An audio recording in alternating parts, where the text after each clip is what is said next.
વીરપુર ગામમાં છેલ્લા કેટલાય વર્ષોથી રસ્તો બિસ્માર હાલતમાં, ચોમાસામાં ભારે પાણી આવવાના કારણે અવરજવર કરતી વખતે પડતી મુશ્કેલી. રાજ્ય સરકાર દ્વારા રોડ રસ્તાઓને વ્યવસ્થિત કરવા સાથે વિકાસલક્ષી કામ કરવાની જવાબદારી ગ્રામ્ય પંચાયતના સરપંચની હોય છે. પંચાયત કમિટી દ્વારા ઠરાવ કરીને કામોને મંજૂર કરવામાં આવે છે. પ્રાપ્ત માહિતી મુજબ સાબરકાંઠા જિલ્લાના ઈડર તાલુકામાં આવેલા વીરપુર ગામમાં વણકરવાસથી ગામમાં જવાનો રોડ છેલ્લા કેટલાય વર્ષોથી બિસ્માર હાલતમાં પડેલ છે, પણ પંચાયત દ્વારા વ્યવસ્થિત કરવામાં અંગેની કોઈ કાર્યવાહી કરવામાં આવતી ન હોવાના કારણે આખરે મુશ્કેલીનો સામનો કરવો પડે છે. આ અંગે વધુમાં ગામના લોકોએ લેખિતમાં રજૂઆત પંચાયતમાં સરપંચ તલાટીને કરવામાં આવવા છતાં કોઈ કાર્યવાહી કરવામાં આવેલ નથી.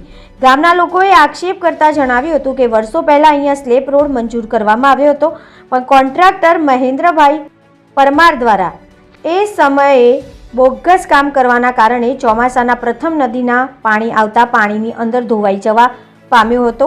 આ બાદ પણ ફરી વાર બનાવવામાં આવ્યો નથી, જેનાથી અહીંયા પસાર થતા ગામના લોકોને રોડના અભાવે મુશ્કેલીનો સામનો કરવો પડે છે અને સાથે જ ચોમાસામાં ભારે વરસાદ આવતા નદીમાં પાણી ભરાઈ જતા અવરજવર કરવી મુશ્કેલ બનવા પામતા આ અંગે ગામના લોકો દ્વારા લેખિતમાં રજૂઆત કરવામાં આવેલ હોવા છતાં કોઈ નિકાલ આવેલ નથી. આ લેખિત રજૂઆતમાં એવો ઉલ્લેખ કરવામાં આવ્યો હતો કે ચોમાસામાં ભારે પાણીના કારણે અને રોડના અભાવે મુશ્કેલી પડતી હોવાથી રાજ્યમાં ઠરાવ કરીને વણકરવાસમાં મુકેશભાઈ કચરા વણકરના ઘરેથી નીચે સુધી આરસીસી રોડ અને ત્યારબાદ આગળ નદીની અંદર પુલ મંજૂર કરવામાં આવે, જેથી કાયમી ધોરણે આ મુશ્કેલ સમસ્યાનો હંમેશા નિવારણ આવે.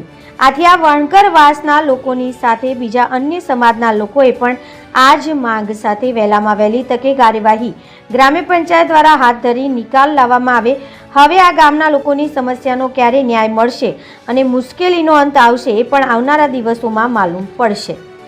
રિપોર્ટર જનક જાદવ, BN ન્યૂઝ ગુજરાતી, સાબરકાંઠા.